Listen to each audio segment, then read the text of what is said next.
Are you ready to tie the knot again after 60? Before you say, "I do," discover the hidden truths that could save your heart and wallet. Have you ever thought about getting remarried but wondered if you're making the right choice? Marriage later in life is a completely different experience than when you were younger, and there are some truths that people often overlook until it's too late. Whether you've been single for a while, recently divorced, or even widowed, remarriage comes with unique challenges that can affect your finances, relationships, and overall happiness in ways you may not have considered. In this discussion, we're going to uncover 5 essential truths that you need to know before remarrying after 60. These insights might just change how you view love, commitment, and long-term security at this stage in your life. Too often, people rush into remarriage without thinking about how it could impact their future, and later they find themselves dealing with unexpected stress and complications. But when you have the right knowledge, you can make the best decision for yourself, one that brings fulfillment, peace, and stability. Stay tuned until the end, because understanding these 5 truths could help you avoid unnecessary heartache and ensure that any new relationship you enter is truly right for you. Whether you're considering remarrying soon or just exploring the possibility, you'll want to hear this. Now, let's get started. Number 1. Financial realities change after 60. One of the biggest surprises people face when remarrying later in life is how much it can impact their financial situation. Many assume that getting married again is simply about love and companionship, but the reality is that marriage is also a legal and financial commitment. If you're not careful, it can affect your retirement savings, Social Security benefits, pensions, and even what you leave behind for your children or loved ones. The last thing you want is to enter a marriage believing it will make life easier, only to realize later that it has complicated your financial future in ways you never expected. One major consideration is how remarriage affects Social Security benefits. Many people don't realize that if you are receiving benefits based on a former spouse's work record, those benefits may be reduced or even eliminated once you remarry. This can come as a shock, especially if you are relying on that income to maintain your lifestyle. Additionally, pensions and survivor benefits often come with restrictions, some of which are voided upon remarriage. If you or your partner receive pension payments, it's worth reviewing the terms carefully before making any decisions. Beyond government benefits, there's also the issue of retirement savings and estate planning. When you marry, your financial situation is no longer just about you. It now involves another person's assets, debts, and spending habits. Even if you and your new spouse keep separate bank accounts, state laws may impact how assets are divided in the event of a divorce or passing. If you have children or grandchildren, you'll also want to consider how a new marriage affects their inheritance. Many people assume they can simply leave their assets to their kids as planned, but remarriage often changes legal rights regarding property and wealth distribution. Take Robert, for example, a 72-year-old who remarried after being widowed. He had always assumed that his children would inherit his estate, but after his remarriage, he learned that his new wife had legal claims to his assets, which meant his children could end up receiving less than he originally intended. He had to navigate difficult conversations and legal changes to ensure that everyone he cared about was protected. To expand on this, imagine Robert's situation in more detail. He had built his wealth over decades through careful investments and savings, intending to pass it on intact. But without prior planning, the new marriage introduced complexities like community property laws in his state, which could automatically entitle his spouse to a share. This isn't uncommon. Many in similar positions face the same dilemma, leading to family disputes or rushed legal fixes. If you're considering remarriage, take the time to talk to a financial advisor or an estate planner. Make sure you understand how it will impact your financial situation, your retirement, and any assets you plan to pass down. These conversations may not feel romantic, but they are essential for protecting your future. Building on that, a financial advisor might suggest tools like trusts or separate property agreements to safeguard individual assets, ensuring that love doesn't inadvertently lead to financial strain. Number 2, family dynamics can get complicated. When you remarry later in life, you're not just blending two lives, you're blending families, histories, and expectations. And while love might bring two people together, family relationships can introduce complexities that you don't anticipate. Unlike younger couples who are building a life from the ground up, people over 60 often come into a new marriage with adult children, grandchildren, and decades of established family dynamics. These relationships don't always merge as smoothly as you might hope.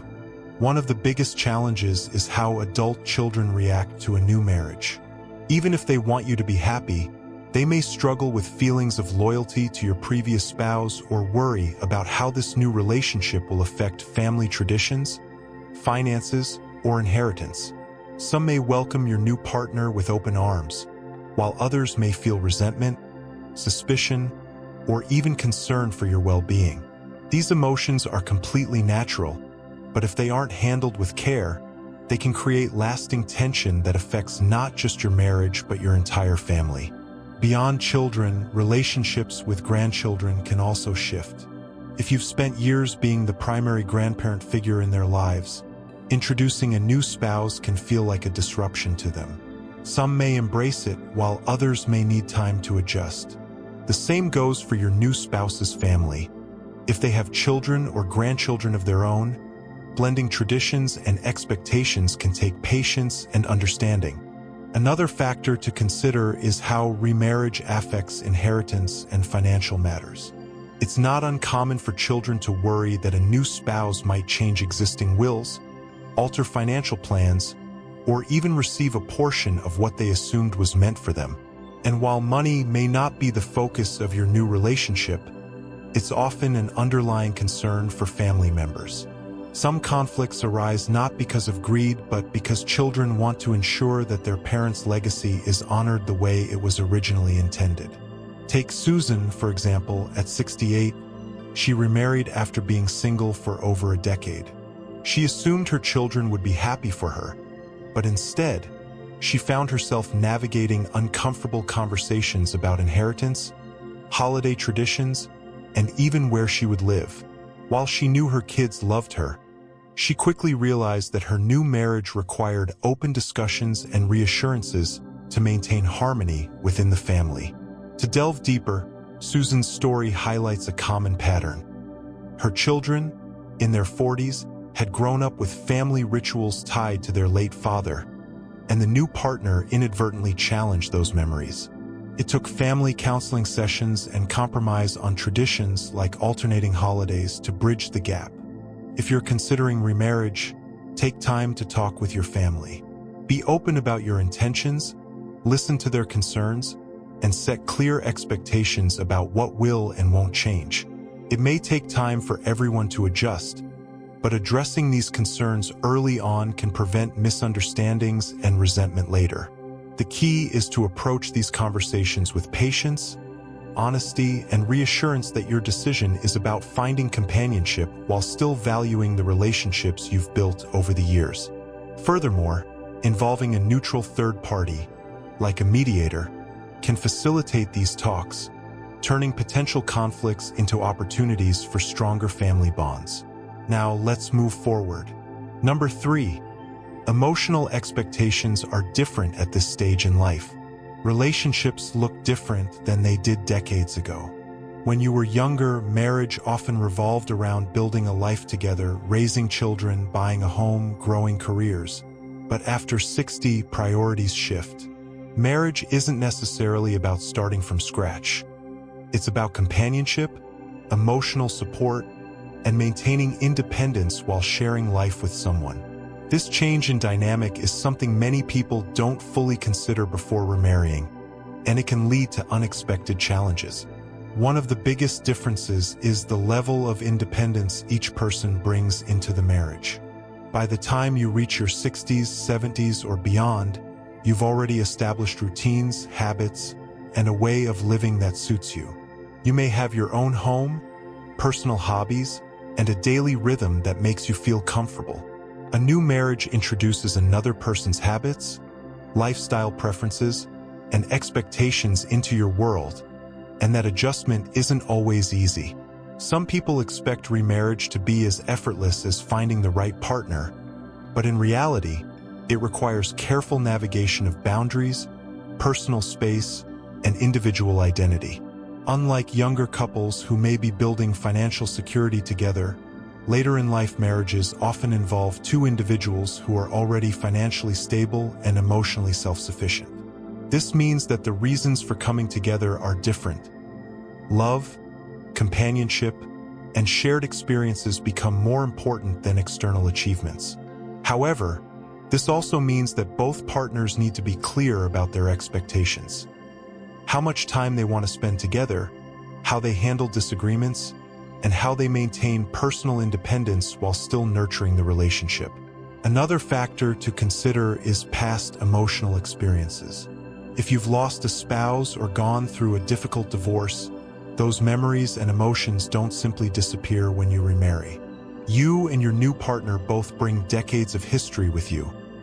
Previous relationships, family connections, and deeply ingrained perspectives on love and commitment.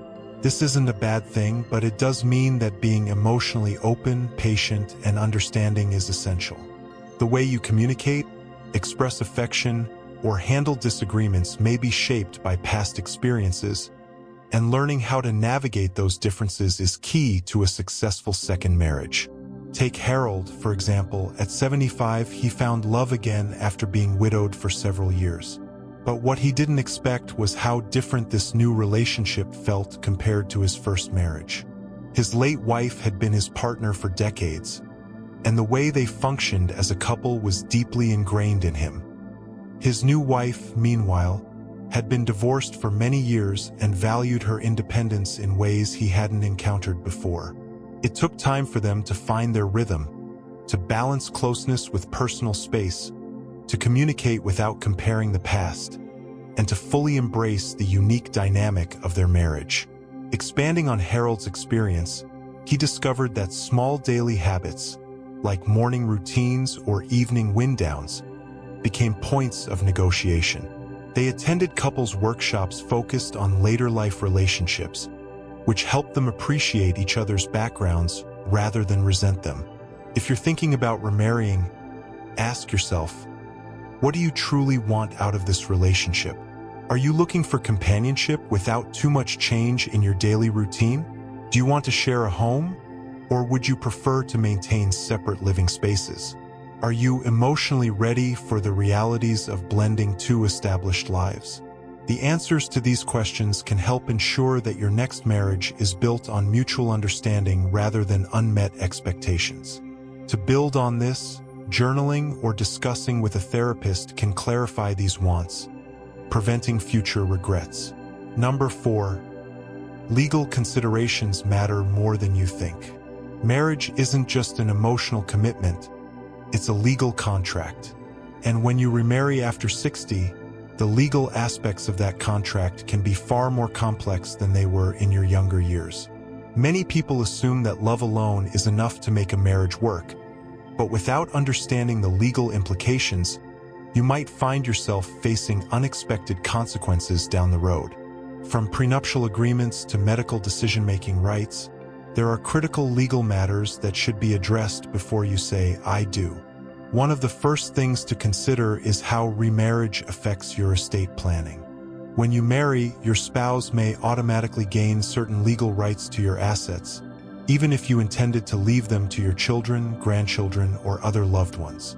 Without a clear plan in place, your estate could be divided in ways you never anticipated.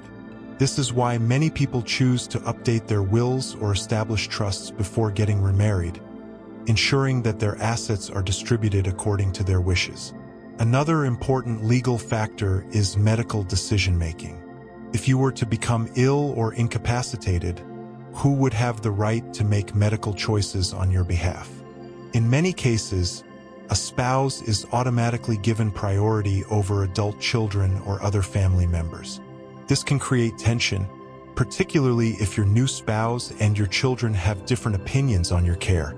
Setting up advance directives or a medical power of attorney can clarify your wishes and prevent potential conflicts before they arise.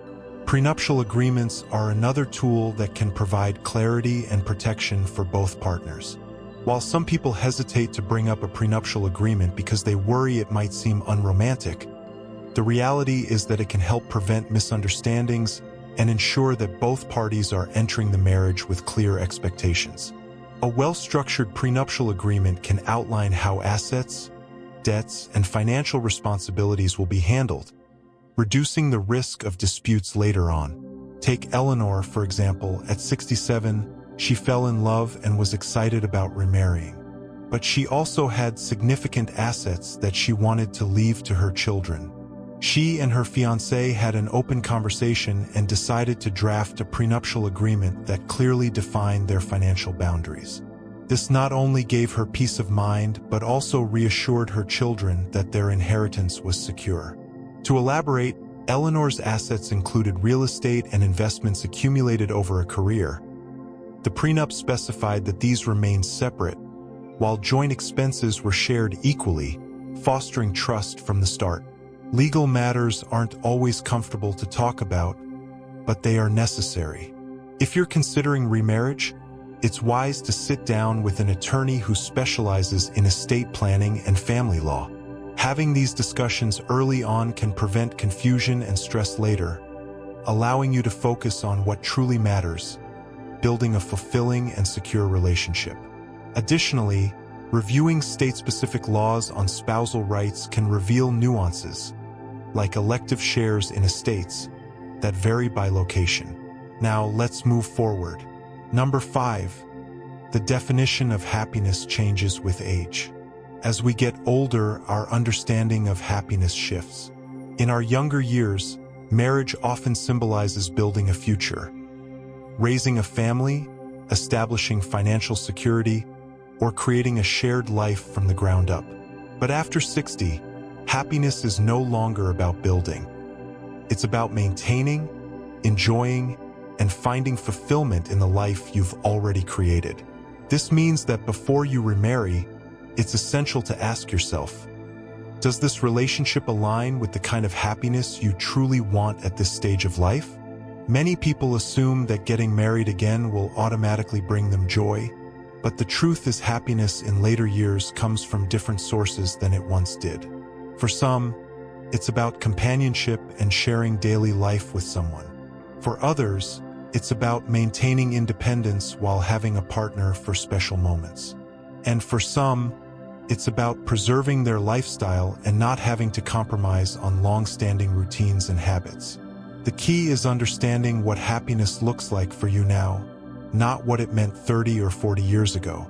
One of the biggest mistakes people make when remarrying after 60 is assuming that love alone will solve loneliness. While companionship is a beautiful thing, it's important to recognize that personal fulfillment comes from within. If you aren't happy on your own, a marriage won't necessarily change that. In fact, entering a marriage with the expectation that it will complete you can lead to disappointment, especially if the realities of sharing your life with someone feel more restrictive than you expected. Another thing to consider is lifestyle compatibility. At this stage in life, you likely have well-established routines, how you spend your mornings, how you like to travel, even how you manage your social life. If your new partner has a drastically different way of living, it could create friction rather than happiness. Some people are more spontaneous, while others prefer structure. Some enjoy quiet evenings at home, while others thrive in social settings. If you and your potential spouse aren't aligned in these ways, it's worth thinking about how much you're willing to adjust or if those adjustments would ultimately make you happier. Take Frank, for example. At 72, he met someone wonderful and quickly remarried, believing that companionship would fill the void of his previous marriage. But as time went on, he realized that his new wife had very different expectations. She wanted to travel frequently, while he preferred staying close to home. She was highly social, while he cherished quiet time. While they cared for each other, they struggled to find common ground, and Frank often felt like he had lost some of the freedom and comfort he had valued in his single years. In greater detail, Frank's hobbies included gardening and reading, which clashed with his wife's love for group outings. They eventually compromised by planning occasional trips but prioritizing home-based activities, which restored balance. Before you remarry, take time to reflect on what truly makes you happy. Do you want a traditional marriage where you share everything? Or would you prefer companionship with personal space? Would you be happier living separately but maintaining a committed relationship? There is no right or wrong answer, only what feels right for you. The most important thing is to ensure that any decision you make supports your long-term happiness rather than disrupting the peace and fulfillment you've already built in your life. To aid this reflection, consider trying a trial period of shared activities to test compatibility without full commitment. Final thoughts.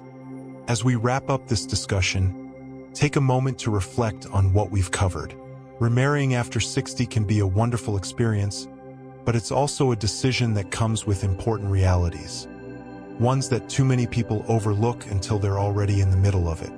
From financial considerations to family dynamics, emotional expectations, legal implications, and your own personal definition of happiness, these are all factors that deserve careful thought before making such a life-changing commitment. The truth is, marriage at this stage of life isn't about following old traditions. It's about making a choice that truly serves you. Some people find deep fulfillment in remarrying, while others realize that they're happiest maintaining their independence or exploring alternative forms of companionship. The most important thing is that whatever path you choose, it aligns with your values, your lifestyle, and your long-term well-being.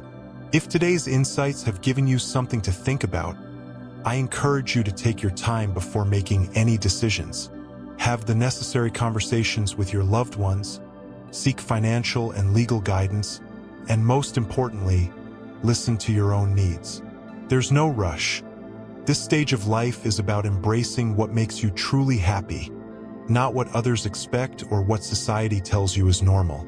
Thank you for joining today. We'd love to hear from you. Leave a comment below and share one thing you learned today and how you plan to use it in your life. Your thoughts are important, so don't hesitate to share them. Reading your comments gives great motivation and encouragement. Thanks for engaging, and we look forward to more discussions.